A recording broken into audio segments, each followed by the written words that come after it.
Hey, fellow traveler. Welcome to the Third Eye Awakening podcast, a show where we talk all about spiritual and psychic awakening, magic, the shift from 3D to 5D, star seeds, ascension, multiple timelines, multiple dimensions, the universe, the multiverse, the Akashic records, all the good things. I am your host, Amy Belair, and I'm so glad to have you here with me today. Okay, let's do this. Hey everyone, welcome back to another episode of Third Eye Awakening. I am here with return guest Ketsuban. I am so excited to have this conversation with him. Truthfully, we kind of missed each other a whole bunch of times back in June, but I've been so looking forward to this conversation because we got really good feedback after our first one.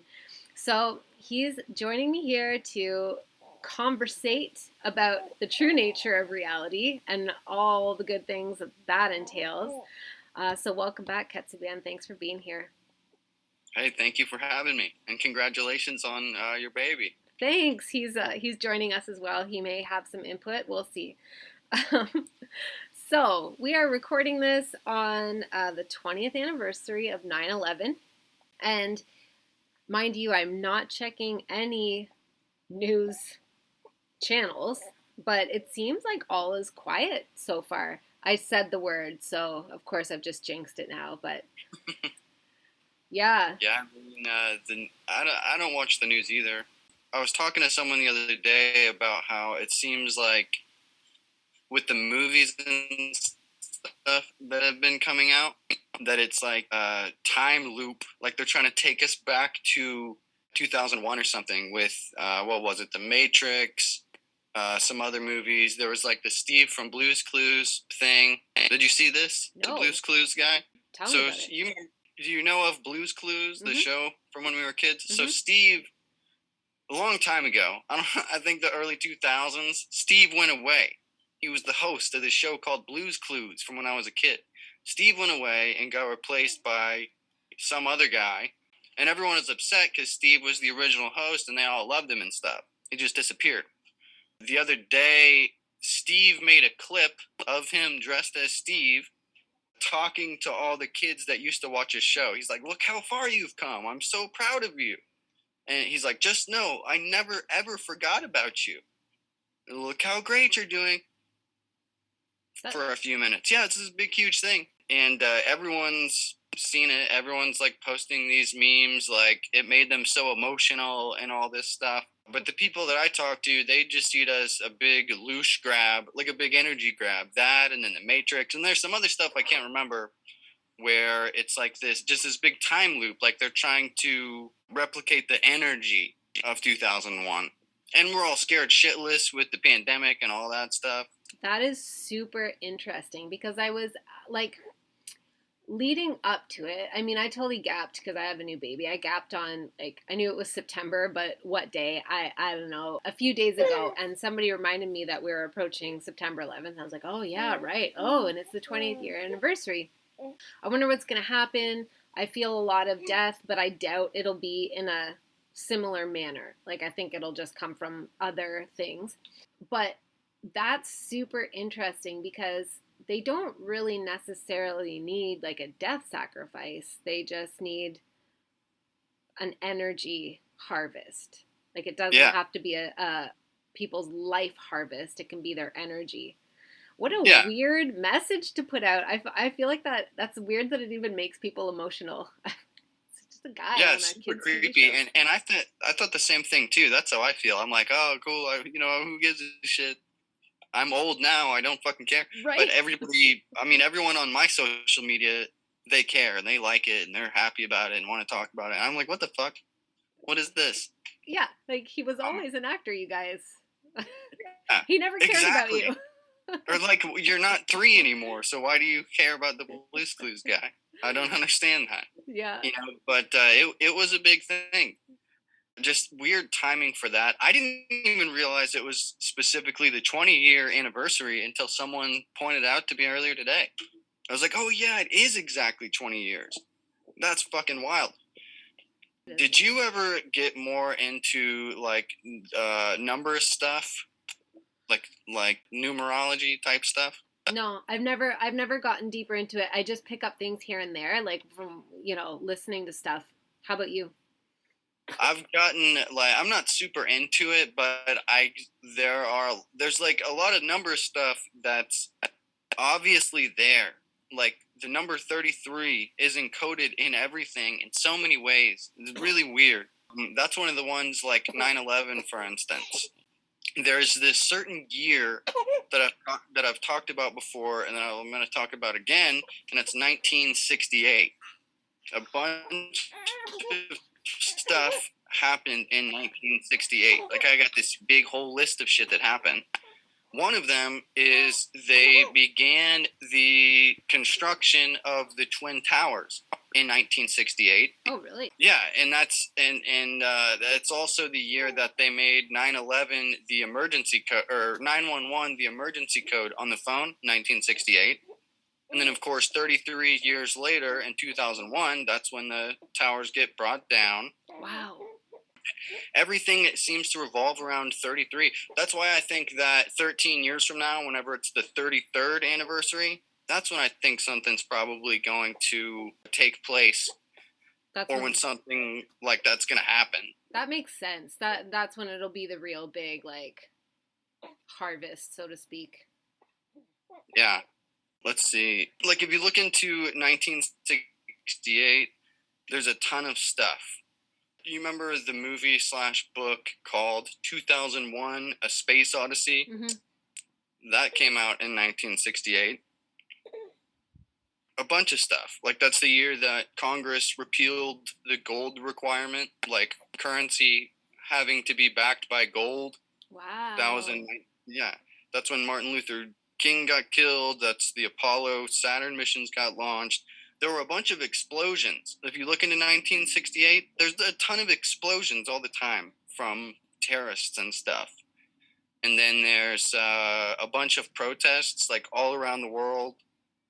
It's when the Bureau of Narcotics started. It's when the Methodist Church started. It's when Robert Kennedy was killed. It's when they introduced the Boeing 747. It was the Mexican Summer Olympics. Like, it just goes on and on forever. Wow. A lot of stuff happened. Yeah. That's crazy. I had no idea. That's interesting. How do you get to, like, what happens in your mind that makes you start making those connections, or how did you even come to notice 1968? So that's somebody on some conspiracy show sometime in the past. They had mentioned that that's when the towers were built, and then 33 years later in 2001 is when they were brought down. And just that one fact I took, and then I started looking into 1968. You know, most of the stuff I just told you, that's like, you can literally just pull up a Wikipedia list for the year 1968 of events that happened, and you'll see everything that I said, plus a ton of other stuff. Wow. Ton of other stuff. And then a bunch of other, I don't have the list for this, but a bunch of other stuff happened in 2001 that was like answers to the stuff that happened in 1968. It's just it's a weird thing if you're looking for it, it's super obvious. But if you're not looking for it, why would you ever notice something like that? Right. Totally. You know, it's some people will tell you that it's like they know real specifically, like, oh, it's the global elites doing this and doing that. And then other people will tell you that you're just seeing the code of a simulation. Other people will tell you that you're just seeing messages from yourself being reflected. Everyone's got a different opinion, and I really don't know where I stand with this stuff. You know, like, who's doing this? Mm-hmm. What's the motivation for these kind of kooky things? Mm-hmm. Yeah, because the last time we spoke, the last time you were on my podcast, we talked about life as being like a waking dream, basically, or another layer of a dream. Are we awake? Right? We're dreaming on some level. Do you still feel like that is, like, does that resonate with you still? Absolutely. That's still pretty much where I stand. And I see a lot of things that way. Like the pandemic, I see as something that I would put in a dream to make it, because it undoubtedly separates people. Like the pandemic stuff, there's the vaccinated and the unvaccinated and all this shit. But to me, that's something that I would put in as a dream architect to make it easier to find friends, or, you're basically cutting in half the kind of people that you're going to be around or talk to, like, yeah, whatever you want to call it, the vaccinated people, the really indoctrinated people, whatever kind of group it is.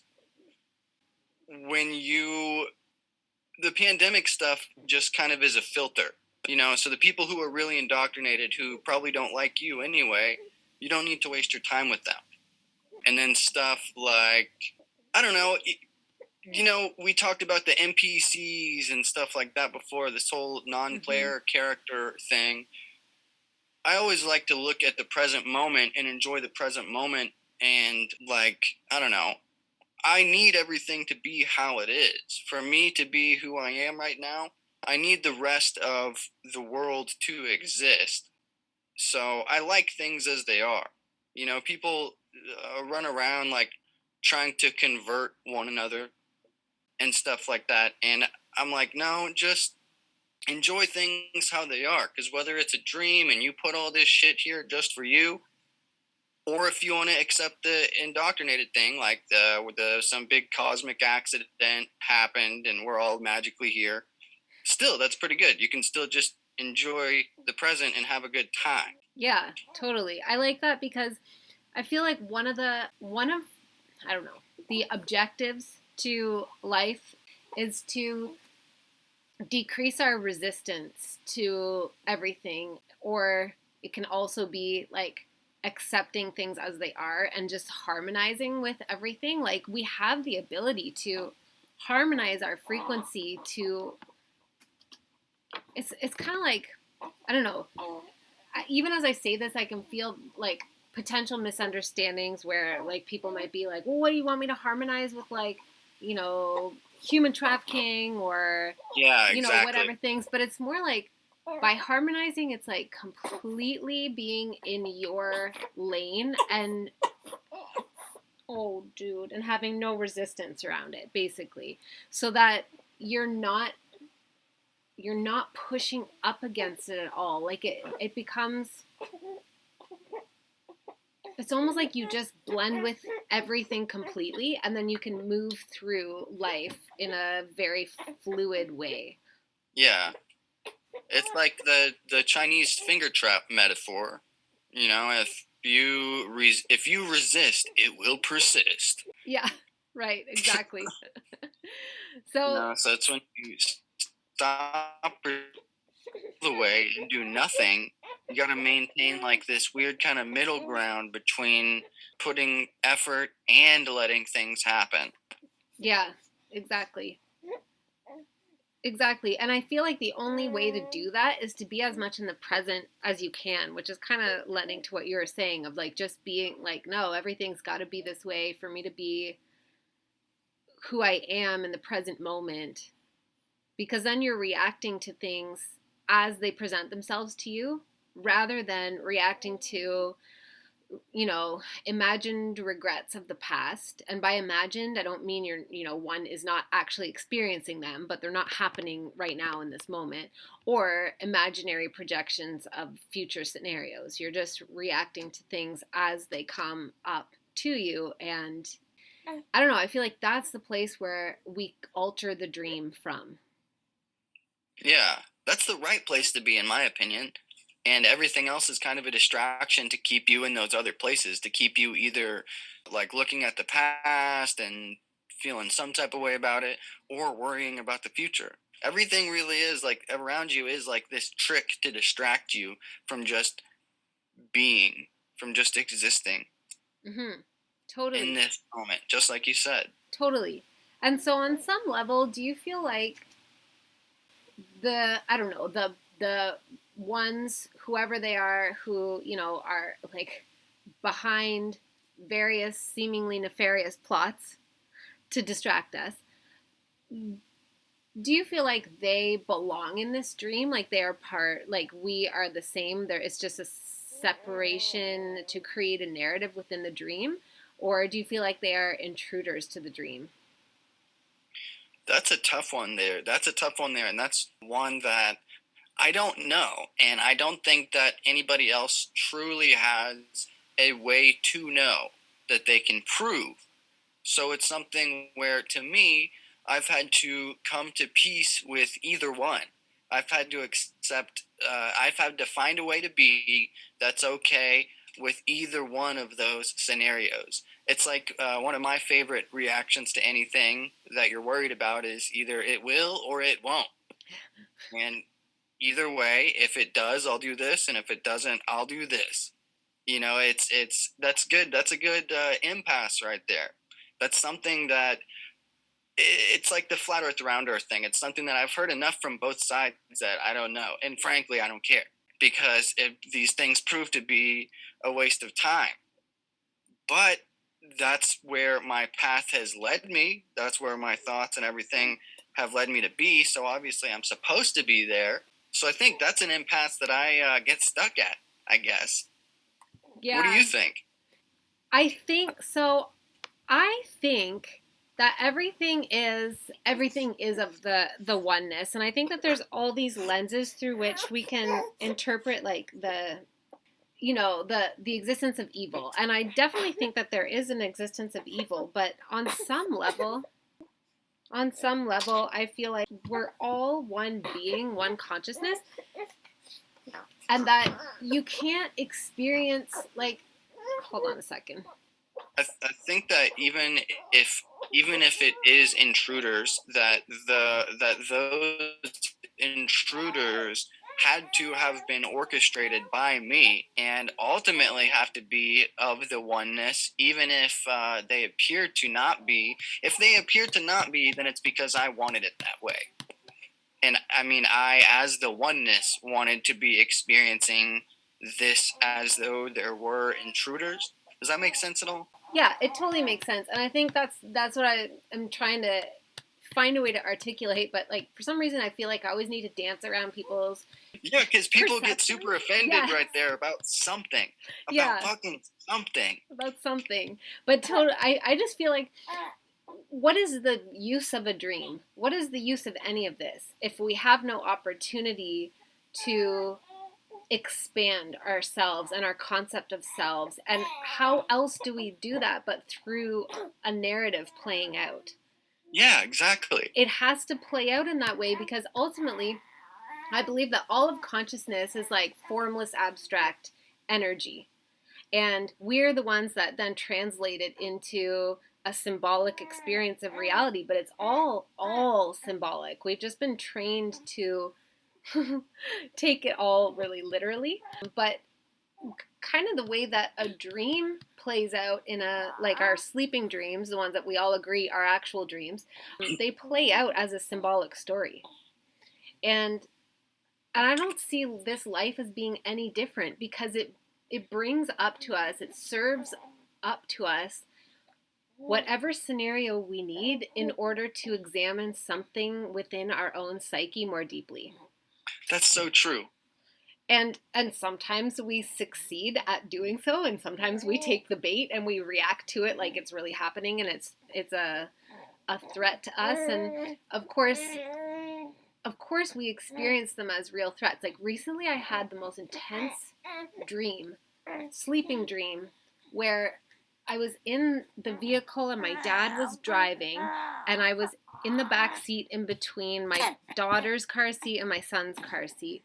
And my mom called him because she couldn't remember the directions of where she had to go, and he got distracted and he drove through a road barrier, and I could see it happening, and I even, like, everything played out in the most vivid linear way, and I even remember saying, "Dad, look out," and having that realization that he was not going to be able to stop, and just like everything slowing down and us crashing through the barrier and then going over the side and feeling the lift out of the seat and feeling that lift where you can't even make a sound because your organs are kind of suspended in midair. And looking down and seeing that it was this huge ravine, and knowing that this is our death. Nobody's going to survive this. It's impossible. We're nose diving, down this like huge ravine. And I remember just wanting to reach over. I reached over to my daughter, and she was asleep and my son was asleep, and I just wanted to like hold them and protect them from the trauma, but I knew they weren't going to live. And then I woke up, and I was actually in between them in bed holding my daughter. But it was so linear and so vivid. It wasn't like, abstract and weird like dreams usually are. Yeah. It felt completely real. And I think that, and then I couldn't go back to sleep for a while after that, because it's just like, holy shit, like that was, I don't want to replay that dream again. Yeah. And it lingered with me for a few days, of course.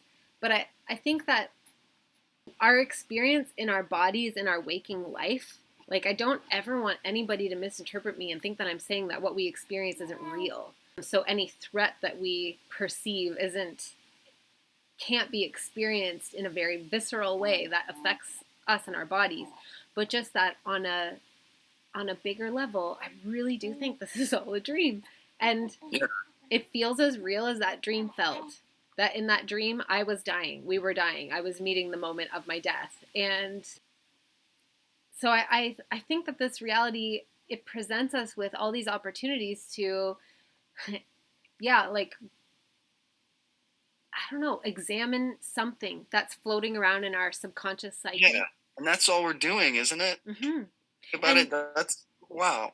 And like rewriting, everything is an opportunity to examine the story we have around that, whatever that experience brings up or whatever that scenario brings up, and either choose to carry on the story or rewrite a new story in whatever direction we want. There is no, obviously there's stories that are empowering and there are stories that are disempowering, but neither is like, you don't get a gold star, I don't think, for choosing the right story. It's totally your choice.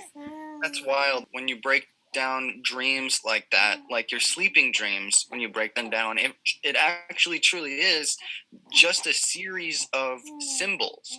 That's all it is.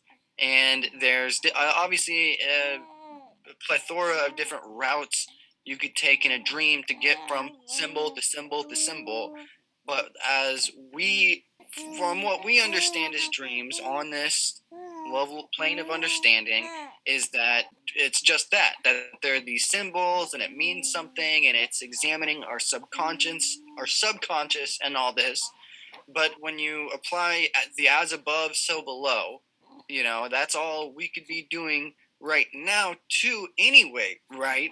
Is just taking these different routes to get from symbol to symbol. So following that as above so below, there's a bigger scale than this. We are the as above to something, and we are the as below to something. Yes. But it means that, we really are just playing out these scripts going from symbol to symbol. So when you take that wall down and you try to look at this reality truly from another perspective, we're just like these weird little symbolic characters of consciousness things that are playing out these weird scripts over and over for some reason. Yeah. Why we're doing it, I don't know. I guess it's for the bigger us as oneness. I guess we're just the subconscious of that playing around, examining itself, like you said. Yeah, because I really feel like, and I'm not taking this from Abraham Hicks, but I know that's one of the things that she says, that like expansion is the whole thing. Like it's the whole thing in our lives. What greater satisfaction is there than to have the experience of being yourself and let it go? I don't know. I mean, like, some of us want to experience the fullness of the full magnitude of our power and our like ability, not corrupt power, but just our powerfulness in this lifetime. But other people want to experience that through the deep, deep, deep contraction of completely convincing yourself that you have no power at all. And, you know, and then some people are on whatever scale in between, but all of it contributes to the expansion of consciousness. It's just like, Yeah. oh, what if I play out this scenario through this version of myself? What if I play out that scenario through that version of myself? And it needs to be broken down into, like, you know, billions of different characters and billions of different timelines and scenarios in order for it to be truly convincing. Because if we totally remembered ourselves as, like, if I completely harmonized with you in the knowing that on all levels that you are me and I am you, literally. Like, I kind of get it conceptually, but I still feel like I'm an individual and you're an individual, right? But Yeah. if I just actually knew completely on all levels that this was a dream and you're just a version of me on a grander level, it would make this conversation way less interesting. Like, Yeah, well, and it must defeat the purpose. yeah. You know, of whatever this is. If I came to do this for a reason, well, all this pulling the curtain back I'm trying to do all the time is kind of bad. I kind of am meant to not do this. I'm kind of meant to just go with it and pretend it's real. And it almost, you know, it's a gift and a curse understanding that, because I think it's a good contrast to when you look at the smaller scale of the, I guess, spiritual community. A lot of people can get uppity, I guess, like holier than thou. Mm-hmm. A lot of people can act like that in the industry of spirituality. But when you really look at it from this scale, you're just understanding that every other individual you see is needed. They're just as needed as you. So good. You know, it makes you just want to, okay, I'll just be nice to everybody and everything will be good. You know, and I think a lot of times when people perceive others as having this holier than thou thing, that it's really them seeing something reflected in their self. Yeah. And as they better themselves, they're even going to notice that and think that less and less in others and about others. Yeah, totally. And actually, that reminds me of a question, really good question somebody asked like 3 weeks ago in Soul Space that I really wanted to come on live and answer, but life with the baby is what it is. But the question was about, like, you know, that feeling of rejection and loneliness that we get, I think, at the sort of the beginning of the awakening phase, or when you, like, kind of level up in your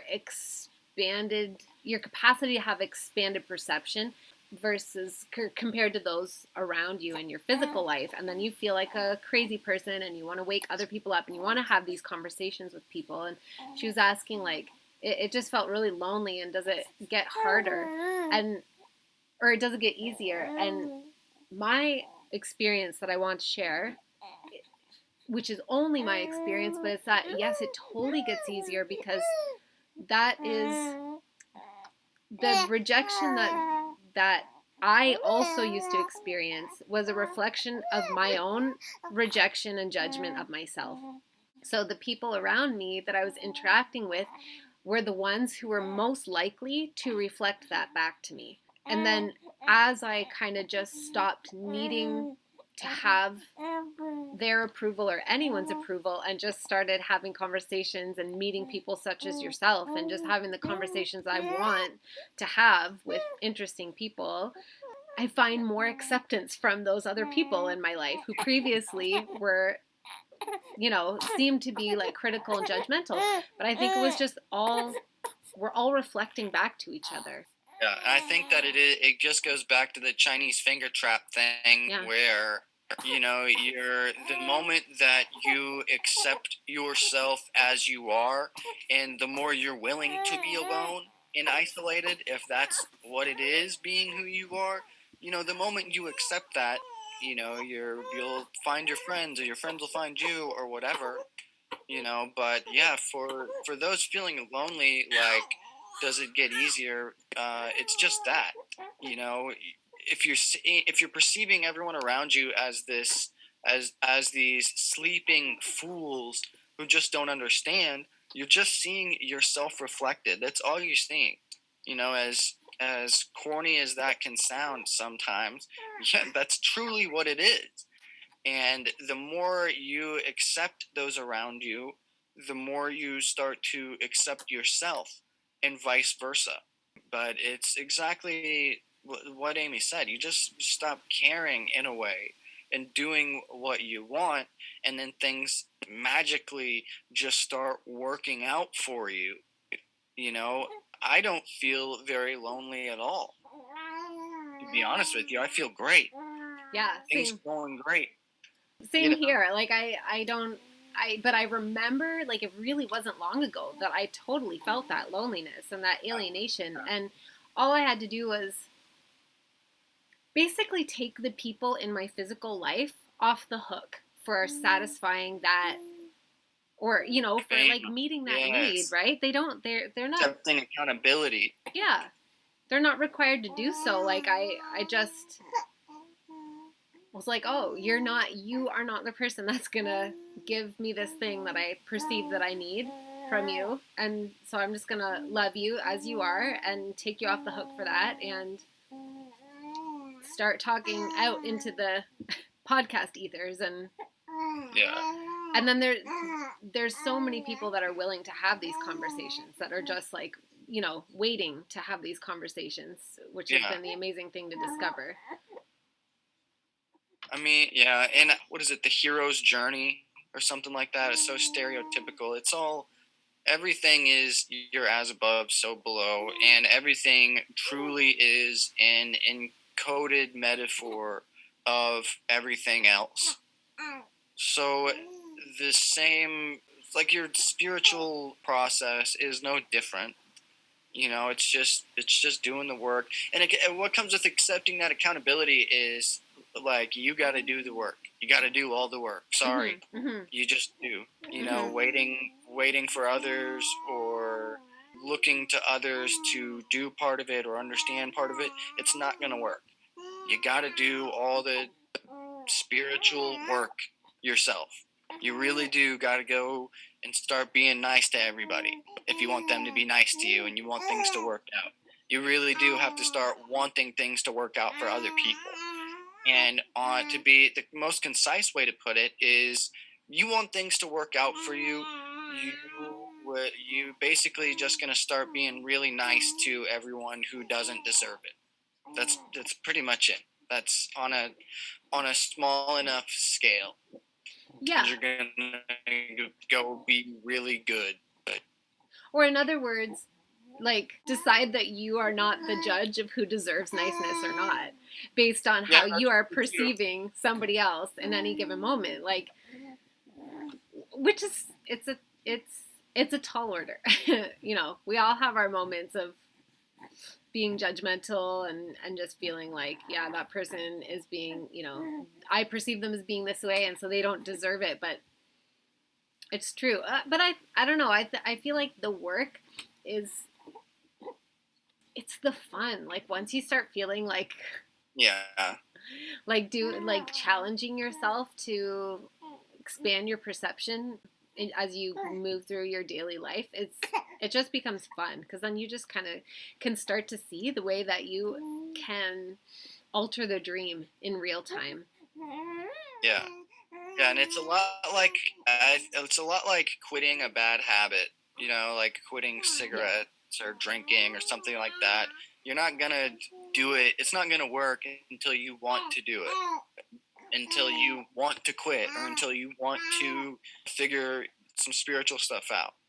If you think you're just going to do a little bit of work and then, the world around you is going to start transforming, it's not. You got to really do the work.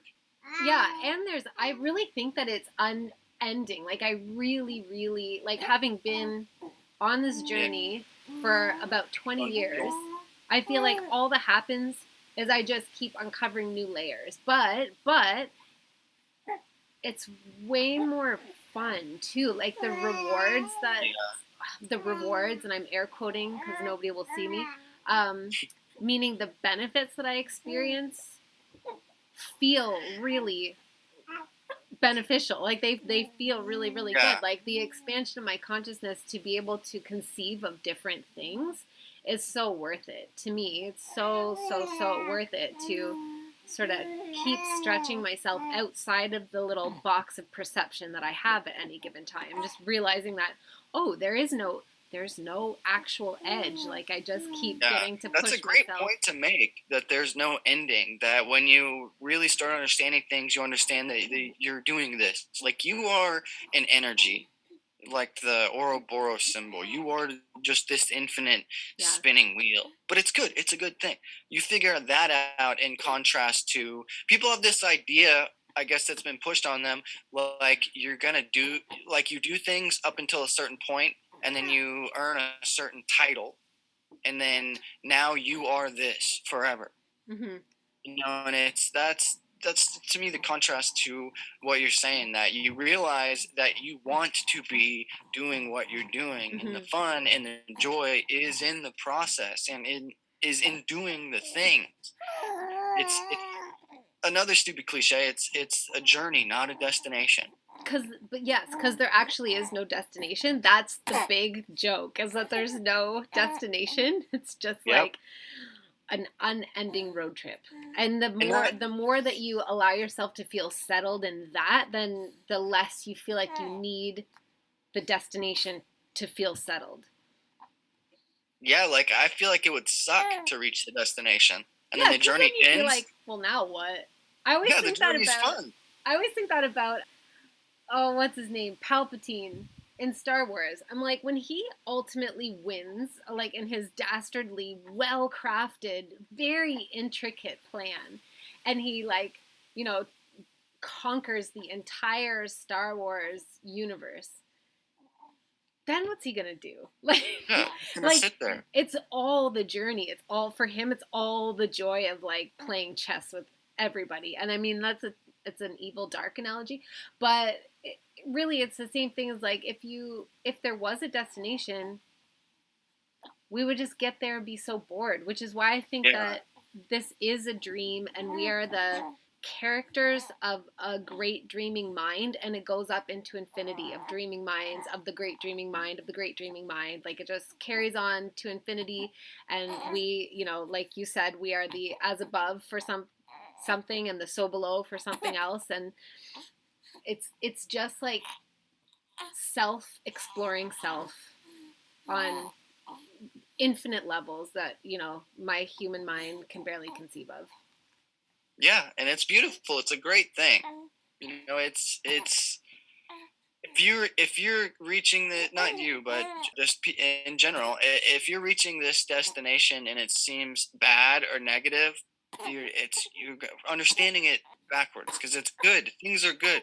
This is great. Having a great time.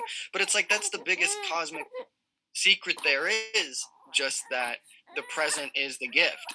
And it's almost like this joke that's been said to your face a million times. It's called the present. And that's another cliche quote, oh, the present, it's a gift. But that's the biggest secret that there is that the destination would suck. And this is the point. And that's the same thing is encoded in everything. Look at superheroes like Batman. If Batman cleansed Gotham City of all the villains, then he wouldn't be Batman. Then Batman wouldn't be needed. He'd be over, and that's the end of him. And it's like, to go back to conspiracies, kind of look at the medical industry. If they actually wanted to help you and make you better and cure disease and all this stuff, I'm pretty sure they could, but then there would be no job anymore. Then there would be no doctors. Mm-hmm. They got to keep you sick. Right, which is that is a very corrupt version of the same principle. But that's another thing that I've observed lately over the last number of months, is like everything is both. Everything is both things. So on one hand, there's the corruption of like keeping you sick so that you're always feeding your money and your energy to the system. But on the other hand, it is to use another Abraham Hicks term, it is the contrast. It is the experience of being disempowered that allows a whole bunch of us to wake up. So it's like the sleeping aspect of the dream is what allows us to then wake up from the dream. It's the forgetting of who we really are that gives us the opportunity to experience the absolute thrill of starting to remember who we are. It's so like we can use everything as both, whichever direction It's, we want to take it in. it's the duality. That's the dualistic nature of this reality. For any statement or anything that exists, both opposites are true, always. And that's, to me, that's like the requirements for something to exist. Both of the opposites have to be true. That's a great thing to understand, is the duality aspect of all of this. I talked to this guy, Sammy Kelly, not that long ago from Australia, and according to him, we're living out half of a script, but we also have half of a choice.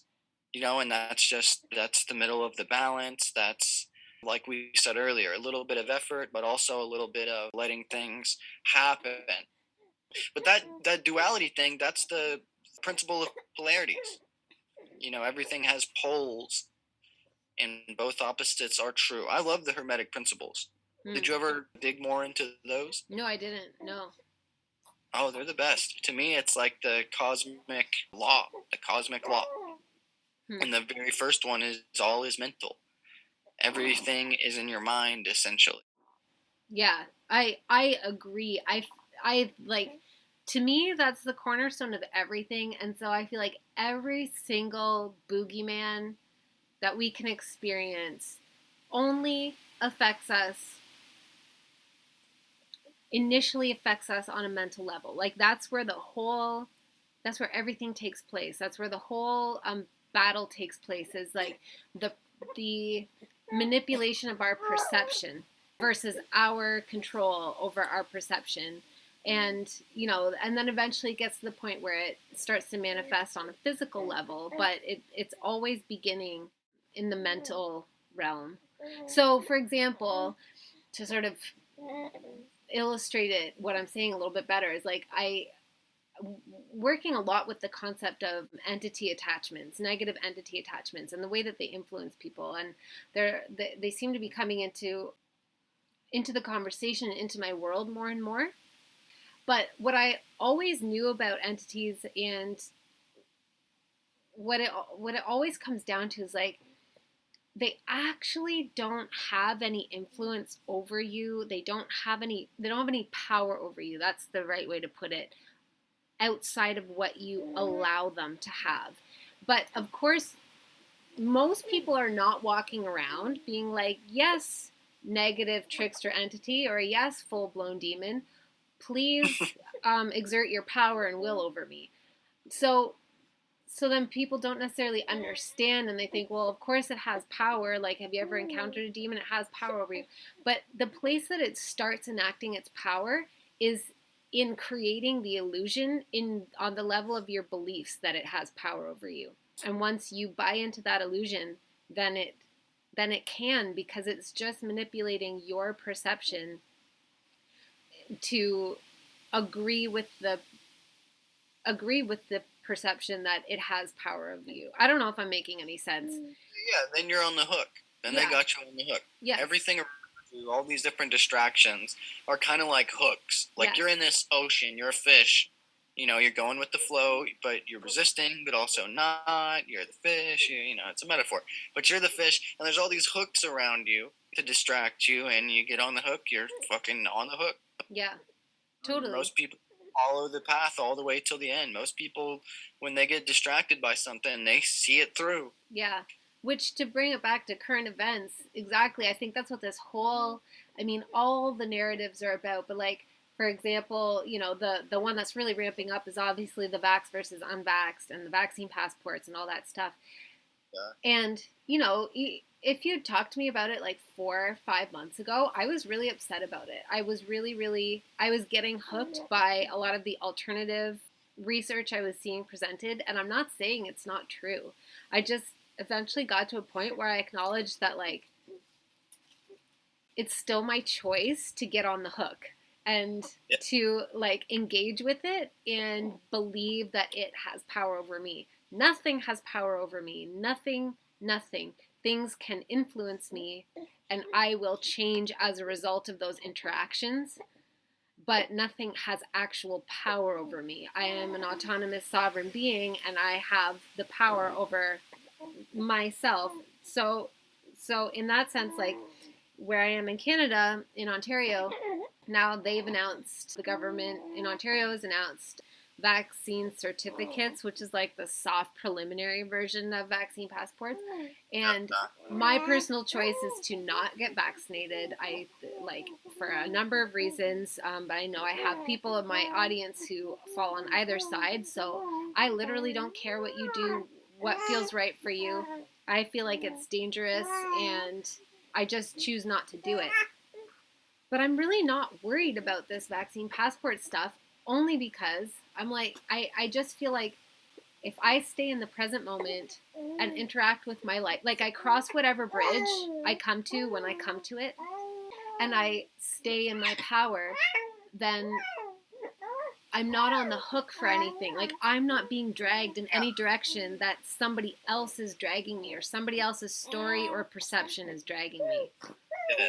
That's how I am. That's exactly how I try to be. And in my opinion, that's the best way to live. Just be in that present moment. And, you react to stuff that happens, but don't dwell in the things that aren't happening. Mm-hmm. For instance, even on a real surface level, way more shallow surface level with the vaccine passports or anything, can you affect it? Can you do anything about it? No.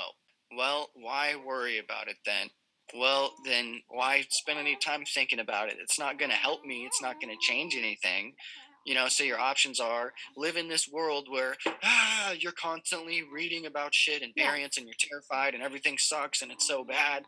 Live in that world, or live in the world where things are good and all that stuff doesn't matter. The moment it matters is the moment that it comes and starts affecting your life. Mm-hmm. Until then, well, if you get off the fucking phone, you don't really even hear about any of this stuff. And I think that Yes. that's a great point, even in just of itself. I think this is super old, but Duncan Trussell always had the quote that somewhere there's some guy sitting by a waterfall without a phone, and he doesn't know how afraid he's supposed to be. Right, exactly. That's so, I feel like that's just it. That's it. Is that the things that I realized I was leaking my fear to were not actually at my doorstep. They were reports from somewhere else, or reports from somebody else's research, other people's emotional reactions to what they were talking about or finding was impacting me. And yet, when I look at my backyard, it's a beautiful day, the wind is blowing in the trees, everything's peaceful. Except my cat killed a chipmunk this morning. She's a prolific killer, but that's as close to my doorstep as death is right now. Now, I also acknowledge that other people have death more immediately on their doorstep, or threats more immediately on their doorstep. But that's what I'm saying. I'm not saying that FEMA camps won't happen, or I won't get ousted out of the economy if I don't comply with the vaccine mandate. Maybe that'll happen, maybe it won't, but it's not on my doorstep right now. So Yeah. I will. That's how you got to be. You make your choices and then you live your life. And don't worry about the shit. You know what I mean? It's like my personal choice is I would rather die than get a vaccine. I would just rather die. So the only time I'm going to be vaccinated is if I'm dead. So there's really nothing to worry about that, Yeah. Just don't do it at all costs. And then there's things like your kids. They always try to fuck with you, with your kids, and use them against you and stuff like that. And right now it's like your kid's going to live this weird, ostracized, isolated life and be different if you choose to do this. I see that with a lot of parents, but I'm like, no, stand your ground. I would so rather die than put something in my body against my will. That's insane. That's just literally insane. But to what you said earlier, the whole thing, it is just a loose grab. It is just a hook. It's something to get you on. And I see half the people who are into it, and it's like you can tell that they know they're full of shit.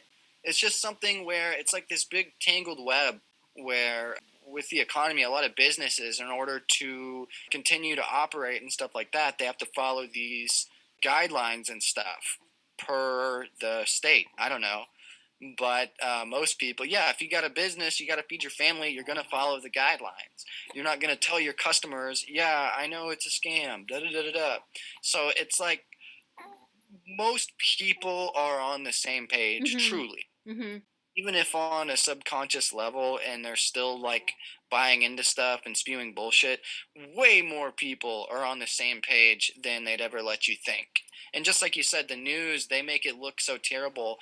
That's the idea. The idea and the point to me of the news and stuff like that is to convince you that the whole rest of the world thinks one way or Yes. thinks some other type of way, Yes. and just to make you feel like, oh no, to scare you. It's on I mean, that's the simplest way to put it, to scare you. Yeah. To scare you into submission. Yeah. And I just feel like so many of the things that are coming up right now are just opportunities for us to examine, like I was saying before, things that, like, themes that have control over us.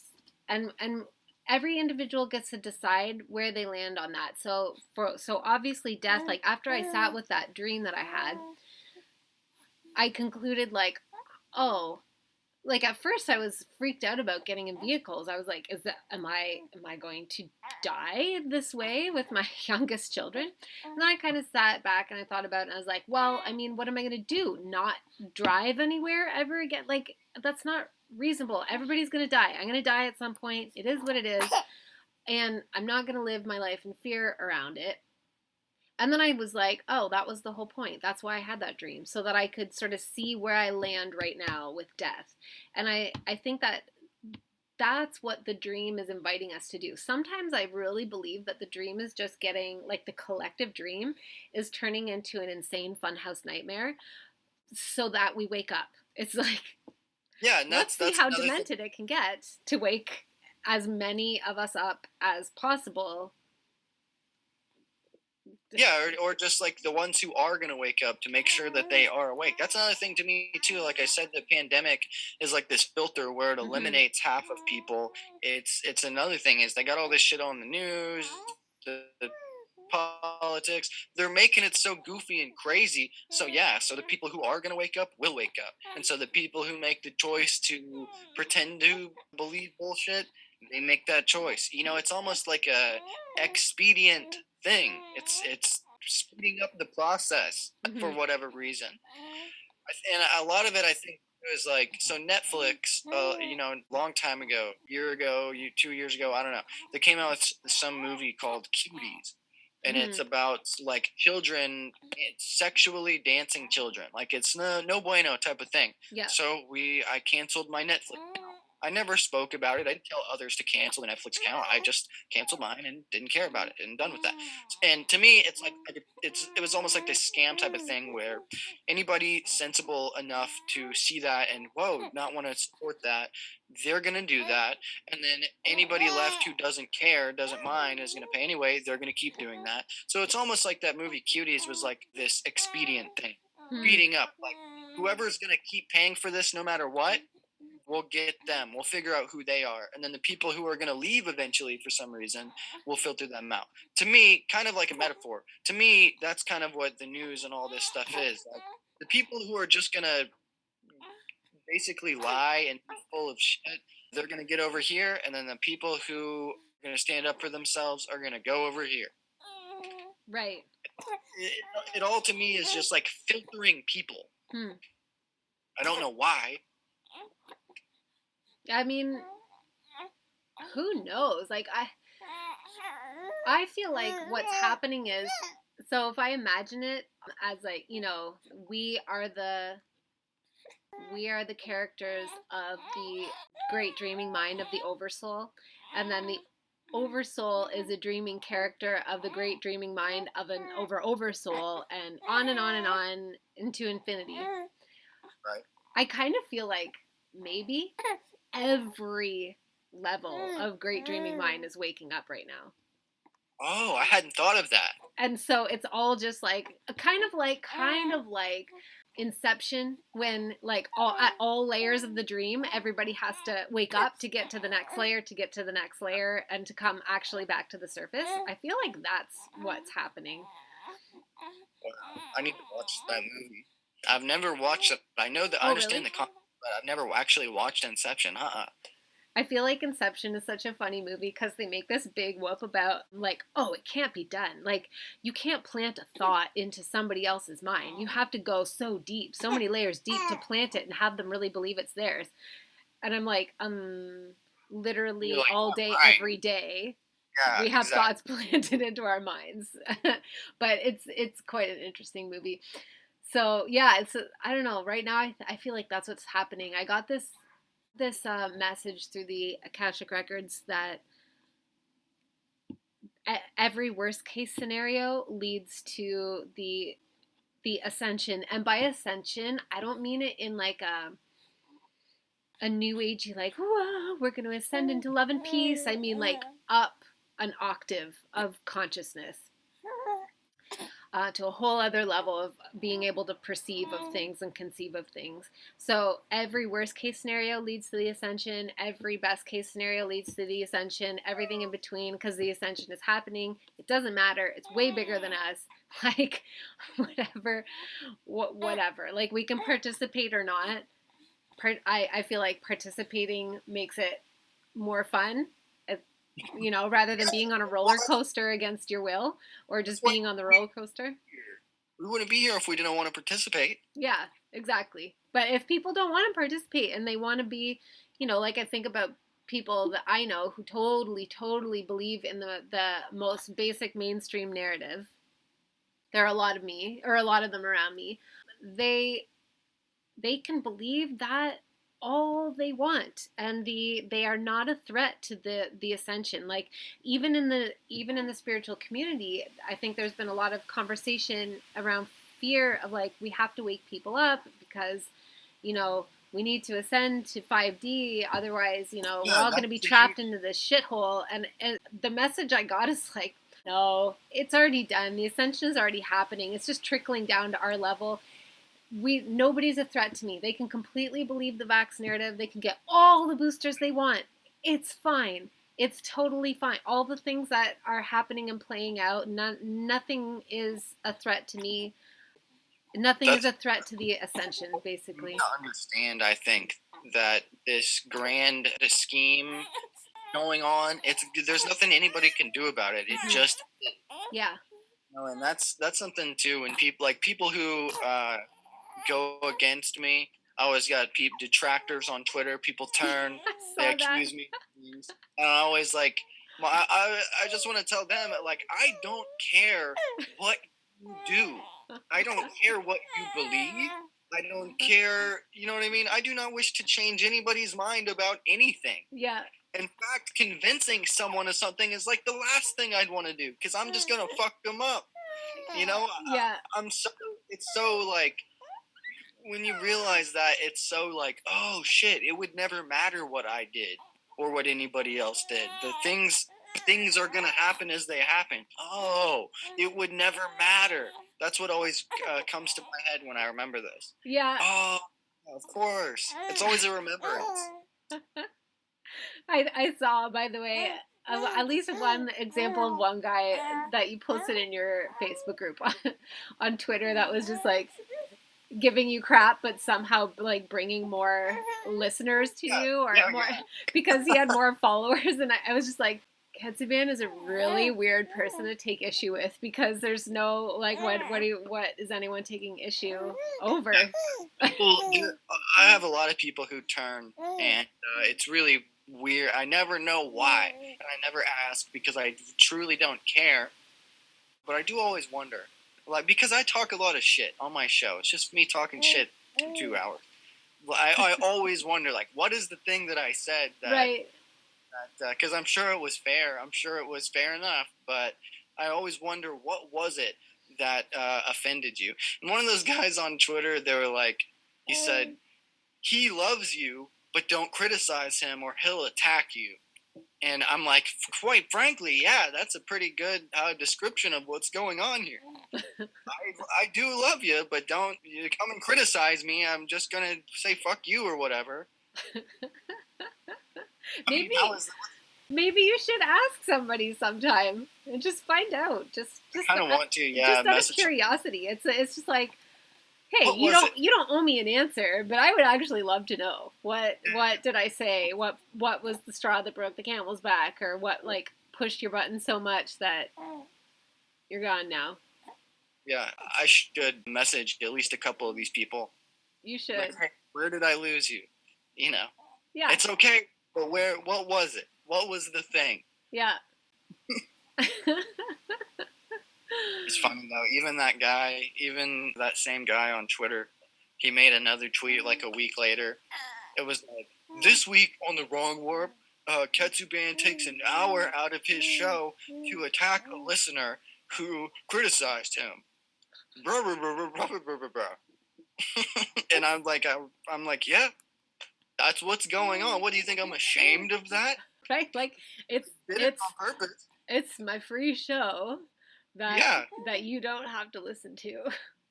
You know, I would love any show willing to take an hour to attack a listener who criticized it. Any show doing that, I'm willing to give a listen to. You know, other shows are just going to pretend to be nice and say everyone else is great. So that's so interesting. I wonder what the thing is, like if it's a symbolic representation of energies that want to be seen and worked out. I mean, I have no idea. That's just where my thinking went to. But I've wondered that too, and I'm like, I don't know. Well, sometimes it's an enigma, right? Like sometimes we don't always know the answer. Sometimes it takes ages. Sometimes we have I know for me, there's been times where the same thing keeps presenting itself in slightly varied ways because it takes a long time for me to puzzle out like what, because sometimes it's really subtle energies. Sometimes and it's some really simple lesson too every time. I mean, everything is always simple. I think like the all of the cliches that you've been tossing out, like they're really simple cliches, and yet they are true. Like it's about the journey, not the destination, and the finger trap stuff, and life but a dream, merrily, merrily, merrily. Yes, exactly. I mean, come on. Yeah. Even I remember being a little ass kid hearing that and thinking, what the fuck does that mean? Life but a dream? And I would ask my parent, anybody around me, I would ask, what does this mean? What do they mean by life is but a dream? And no one ever had an answer, ever. They were like, oh, it's just a funny thing to say. I don't know. Ha, ha, ha. And here you are in your adulthood with an entire podcast sort of built around your examination of that question. To me, it's like, so the revelation of the method thing, which is just the concept that they, whoever the they is, always have to show you the answer and make it obvious. And that to me is like, okay, so all these nursery rhymes and stuff from we were little are all these things that have a little bit of truth put in there. Yeah. All the examples you just said, the life is but a dream thing. Even the journey, it's a journey, not a destination. So simple. And I think they're done that way on purpose to make them kind of cliche and to make them a hack thing to say so that we disregard them as not true.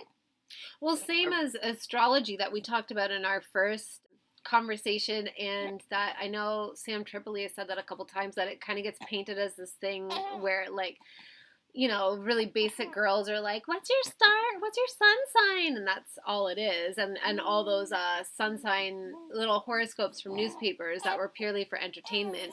Like it's sort of, it's still there, like it's not completely obscured, but it's sort of painted with this kind of wash of like cliche. And you see with the Bible and stuff, astrology is undoubtedly encoded with the Bible. When you really start to look into the Bible and look at astrotheology and stuff, wow, these things are connected. But that's just it. That's the truth I've figured out. These two things are connected, but that's just it. That's the worth of the two things is still unbeknownst to me. The Bible, I'm more inclined to believe is a scam. Astrology, I think when I say scam, I mean both of these things are distractions. That's what I mean. Ultimately, I think they're distractions. I think they're really cool, and I think they're valid, and I don't mean to diminish from anybody. I'm not trying to take away from anybody's thing. I think like astrology, tarot, all this stuff, totally valid. But at least personally for myself, there is no use for me. You know, I've got several readings on and off my show, and while very cool, it doesn't do anything for me. There's nothing to be learned from this. And even people always do these predictive readings that are kind of like horoscopes, like the same thing where they're telling you what's gonna be happening and how the energies are going to be and all this stuff. I mean, if I'm sure there's people out there who really are like planning their day based around this, but it can't be that revolution. You know what I mean? It can't be that good, or everybody would know it and everybody would be talking about it. But the answer to all my questions and sort of the worth of all this esoteric stuff, astrology, tarot, crystal ball, psychics, all this shit, the value of it from, I mean, very, what's a good word, like established people in these fields. The validity of it to me is described as it's all about what you get out of it. You know, nothing means anything specific, it's all vague, and it's all about what you get out of it. That to me is useless, just to me. I know other people love it, but to me it doesn't. There is no use. I look at it and I go, well, that's cool, and that's it. As you say that, like, I think I was doing tarot readings for a while, and I think that's really true, is that people get out of it what they get out of it, and including Akashic readings, and you know, that's like, I would say at least 50% of the hard part of learning to have confidence in doing something like that, is completely releasing your own responsibility to deliver anything other than what you're getting, and know that the person is going to make of it whatever resonates with them. But I think it's because, at least for tarot readings, as you say that, I'm like, well, that makes sense, because we all have, it's like the dream stuff again, like we all have a version of reality. We have a series of narratives that we're filtering everything through, and only we can know the themes that are meaningful to us at any given time, and that we're actually ready to explore. And that's really all life is. Like, if you're using anything predictive, any kind of predictive readings to try and plan for an event or a future, I think you're missing the point, because we don't get to control any of that stuff anyway. And like we talked about, the biggest point of power is to react to it as it's presented to you, as it arrives on your doorstep, because you don't know. Yeah, you don't know where you're going to be, and what mood you're going to be in, how your thoughts will have changed, your perceptions will have changed until you get there. But everything is about the themes that we're exploring. William's saying hi to Will. Will is saying hi to Will. He's so cute. What a name. He's pretty cute. What a name he's got. But yeah, you're when you're trying to plan events and stuff like that, you're taking yourself right out of the present moment, and the distraction is succeeding. Now, all that being said, this stuff really does have value. You know, it's all about the person. What would you call it? The person getting the reading. It's all about their mindset and them understanding or what they're looking for. You know, because if they go into it understanding this thing that I'm doing, it's just cool. It's not some cheat code for life or anything. It's just cool. Maybe it can help me predict some stuff. If they go into it with the right mindset, that reading could be the most valuable thing in their entire life. It could be so insightful. But when they go in with the intent and the mindset of like, oh, I'm going to figure this out, or oh, I'm going to use this to do this, it's not going to work. It's just not. Yeah, or I'm going to use this to try and avoid bad outcomes. Yeah, exactly. Exactly. Oh, it's called life on Earth in a human body. I don't know what to say. Like hard shit happens, and we grow through it, or we don't. Yeah, and that goes right back to what I said way earlier. It will or it won't. Yeah, exactly. You'll grow from it or you won't. Yeah. Right. And I think that's what I was trying to articulate at the beginning. That's what it, to me, that's what it means to have, to harmonize with everything, including the existence of evil, where it's just like, it exists, I accept it. It doesn't mean that I'm going to feel amazing 100% of the time as I journey through this experience as Amy. Nope. Doesn't mean that I'm never going to be in a place where I am, railing and crying and wanting evil to end, or like I feel like I'm being victimized by some experience I'm having. Nope, I'm going to feel that way. That's going to be part of my perception because I'm human, and so that's how I'm going to filter my experience. But eventually, the sort of zero point that ideally we can all come back to have the most, I don't know, peaceful experience within the turbulence is to just, Yeah, it's yeah, like it the will or it thing, won't. you're not trying to avoid the bad times and the bad feelings, but rather perceive them with the understanding that they are there on purpose and they are good. Even the bad things are good because it's all a part of this experience that you have orchestrated for yourself. It's all part of this grand show that you came down here to see and be a part of, and running from it is futile because even if Yes. you succeed in running away, it's just going to come up again. It's going to catch you. Yeah. You're running, but really you're the person you're running from. Yes. So you really literally this Ouroboros type energy running from yourself and chasing yourself and catching yourself. Yeah, that's exactly it. Running from it is futile. Trying to avoid it is futile. And by it, I just mean anything that we normally, our mind wishes to not experience, right? Like anything that we perceive as like a bad outcome or a bad feeling or whatever. Whatever we're trying to escape. Yeah. And when you stop resisting it, it just, I don't know, it just loses so much of its charge. Yeah, and like I said way earlier, if you resist, it will persist. Yep. So cheesy, but so true. So cheesy, but so true. There you have it, everyone. We have just delivered to you probably half a dozen, between the two of us, cheesy cliches that are nonetheless totally true and that you can create your life philosophy around, and you can have a really enjoyable experience like we are having. Yeah, you can have a great time. It's super easy. Yeah.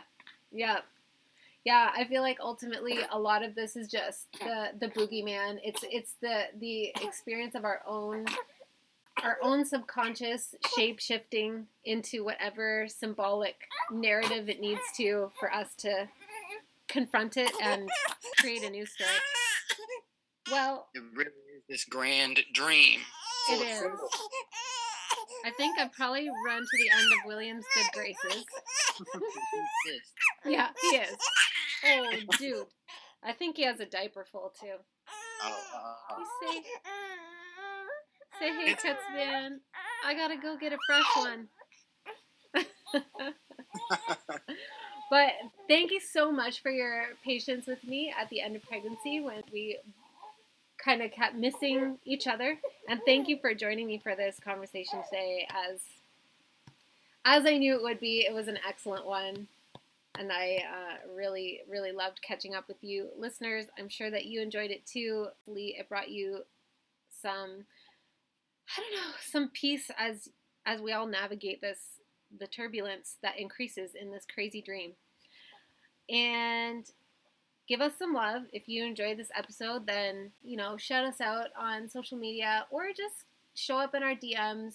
I'm going to have all of Ketsuban's links in the show notes so that you can easily reach out to him.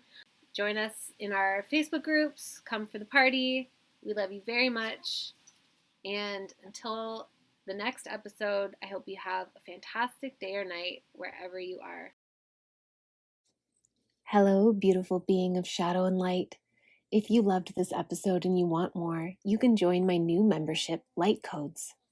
This membership is the place where you will receive all the light codes that I am channeling on how to navigate the intensifying energies of this next phase of the rapid awakening and ascension of the human collective consciousness on Earth, but also all the light codes on how to step into our highest selves, to activate our soul mission, to harness our magic and power as creators, and to manifest the highest timelines for ourselves and for the collective. To find out more information about light codes and all the ways to work with me, see the link in the show notes or visit amybelair.com.